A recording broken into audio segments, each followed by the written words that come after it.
Hi guys, நம்ம எங்கே வந்திருக்கோம் பாருங்களேன். முருகர் அங்கே பாருங்கள் எப்படி இருக்காருன்னு பாருங்கள். அவரோட அழகே அழகு அப்பா. இது வந்து நல்லா வேலூரில் இருக்குது ஃப்ரெண்ட்ஸ். சூப்பரான ஃபேமஸான கோயில் அதை பார்க்கலான்னு வந்திருக்கோம். வாங்க நம்மளும் பார்க்கலாம். என்ட்ரன்ஸ் இப்படி தான் இருந்துச்சு ஃப்ரெண்ட்ஸ். அவர் முகம் பாருங்களேன், இங்கேருந்து பார்க்க இவ்வளோ அழகாக இருக்குது. ஸோ இதுதான் என்ட்ரன்ஸ். வந்துகிட்டே இருக்கோம், வழியில் போர்டெலாம் இருக்குது. மலைக்கு வந்து நம்ம கார்லேயும் போகலாம், நடப்பாதையிலையும் போகலாம் ஃப்ரெண்ட்ஸ். ஸோ அதுதான் அந்த வழி. மலேசிய முருகன் சிலையை கட்டினார்ல, அவர் தான் வந்து இந்த சிலையும் கட்டுன்னு தான் சொல்கிறாங்க ஃப்ரெண்ட்ஸ். ஸோ ஃபேமஸ் ஆகிக்கிட்டே இருக்குது. நல்ல ஒரு கிளைமேட், சுற்றி நல்லா இருந்துச்சு.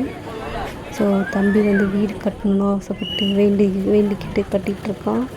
முருகர் நிச்சயம் செய்வார், நம்பிக்கையோடு கட்டுறோம். நீங்களும் உங்கள் வீடு இந்த மாதிரி கட்டி பாருங்கள். கட்டினவங்க ஹாப்பியாக இருங்க, கட்டாதவங்க எங்களை மாதிரி கட்டுங்க. முருகன் அருள் உண்டு, நிச்சயம் முருகன் அருள்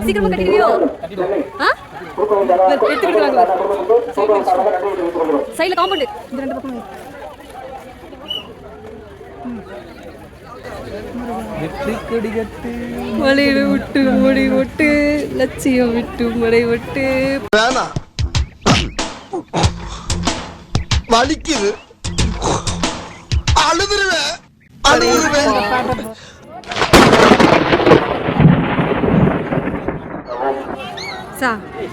பிரசாதம் நல்லா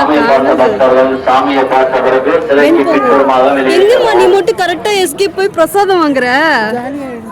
காலி ஆயிடுதா?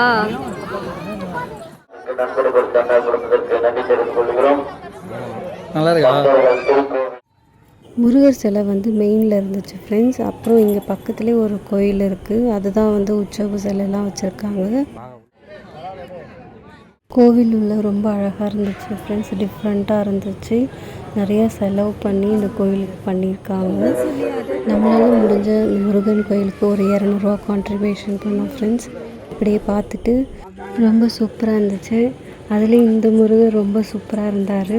நான் இந்த முருகரை வாங்கினேன்னா இல்லையான்றதை கமெண்ட் பண்ணுங்கள் ஃப்ரெண்ட்ஸ்.